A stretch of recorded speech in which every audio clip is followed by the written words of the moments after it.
Welcome back to my channel. ये channel पे नए हैं तो चैनल को सब्सक्राइब कीजिए और बेल आइकन दबाना बिल्कुल मत भूलना। ये वीडियो सिर्फ और सिर्फ एजुकेशनल पर्पज है, ना हम खरीदने की सलाह देते हो ना ही बेचने की।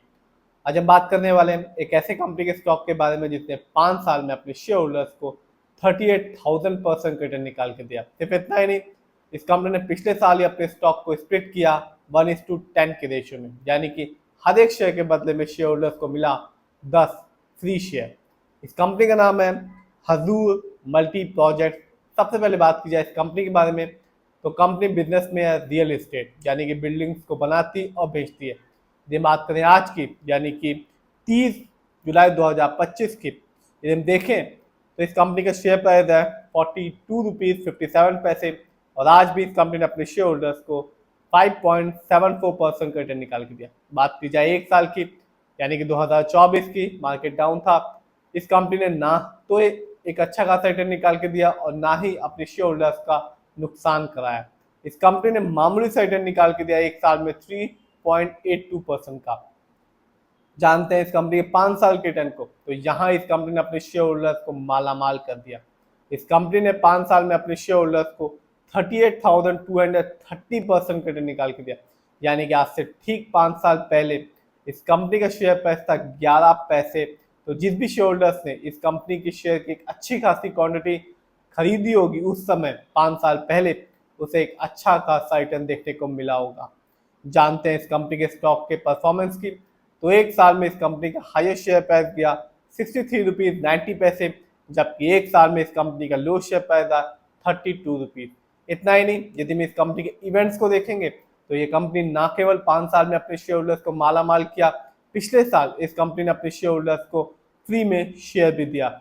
हर एक शेयर के बदले में 10 फ्री शेयर दिए, यानी कि कंपनी ने अपने स्टॉक को स्प्लिट किया 1:10 के रेशियो में। तो कंपनी ने अपने शेयर होल्डर्स को लॉन्ग टर्म में एक अच्छा खासा रिटर्न निकाल के दिया और फ्री में शेयर भी दिया।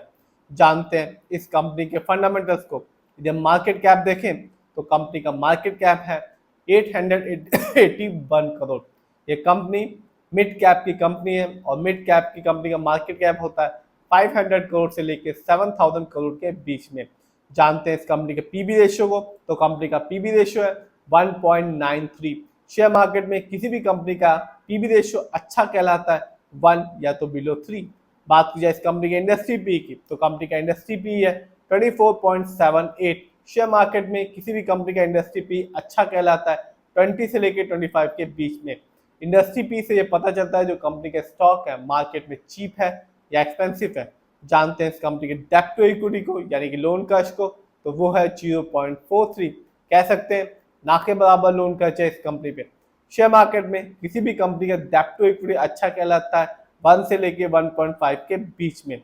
बात की जाए इस कंपनी के आरओई की, यानी रिटर्न ऑन इक्विटी, तो कंपनी का आरओई है 8.73%। शेयर मार्केट में किसी भी कंपनी का आरओई अच्छा कहलाता है 15% से लेके 20% के बीच में। आरओई का मतलब होता है जो पैसा शेयर होल्डर से कंपनी को दिया है, कंपनी ने उसका सही जगह प्रॉपर यूटिलाइज किया भी है या नहीं। जब भी किसी कंपनी का आरओई हाई होता है या पॉजिटिव होता है तो साफ बताता है कि कंपनी ने हमारे पैसे को सही जगह ढंग से इस्तेमाल किया है, जिससे शेयर होल्डर्स को लॉन्ग टर्म में एक अच्छा खासा रिटर्न देखने को मिलता है। और जब भी किसी कंपनी का आरओई कम होता है, नेगेटिव होता है, तो साफ बताता है कि कंपनी ने हमारे पैसे को सही जगह ढंग से इस्तेमाल नहीं किया, जिससे लॉन्ग टर्म में रिटर्न पाने की संभावना कम हो जाती है। बात की जाए इस कंपनी के ईपीएस टीटीएम की, तो वो है 1.83। शेयर मार्केट में किसी भी कंपनी का ईपीएस टीटीएम अच्छा कहलाता है 80 और उससे ज्यादा का। Earning per share trailing 12 month का, ये मतलब होता है कि कंपनी ने लास्ट 12 मंथ में कितना कमाई की, कुछ कमाया भी या नहीं। बात की जाए इस कंपनी के डिविडेंड यील्ड की, तो वो है 0.51। शेयर मार्केट में किसी भी कंपनी का डिविडेंड यील्ड अच्छा कहलाता है 2% से लेकर 6% के बीच में। हाई डिविडेंड यील्ड अच्छा होता है जो इंडिकेट करता है शेयर होल्डर्स को कि इस कंपनी का स्टॉक अपने पोर्टफोलियो में ऐड करना चाहिए।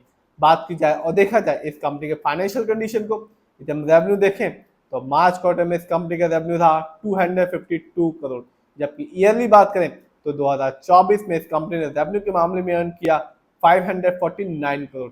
बात की जाए इस कंपनी के प्रॉफिट की, तो मार्च क्वार्टर में इस कंपनी का प्रॉफिट रहा 16.78 करोड़, जबकि ईयरली देखें तो 2024 में इस कंपनी का प्रॉफिट रहा 63.77 करोड़, जबकि बात की जाए और देखा जाए इस कंपनी के नेटवर्थ को, तो 2024 में इस कंपनी का नेटवर्थ रहा 237 करोड़। जानते हैं इस कंपनी की शेयर होल्डिंग पैटर्न को, तो साफ है रिटेल यानी कि हम लोग का पैसा इस कंपनी में सबसे ज्यादा लगा हुआ है, जिसका परसेंटेज है 59.68%। जबकि दूसरे नंबर पर आता है FII यानी कि विदेशी निवेशक, जिनका पैसा इस कंपनी में लगा हुआ है 21.90% का। जबकि तीसरे नंबर पर आता है प्रमोटर यानी कि इस कंपनी के ओनर्स, जिनका पैसा अपनी ही कंपनी में लगा हुआ है 18.05% का। तो ये कंपनी का शेयर आज के दिन 50 रुपए से भी कम है। 5 साल में एक अच्छा खासा रिटर्न निकाल के दिया।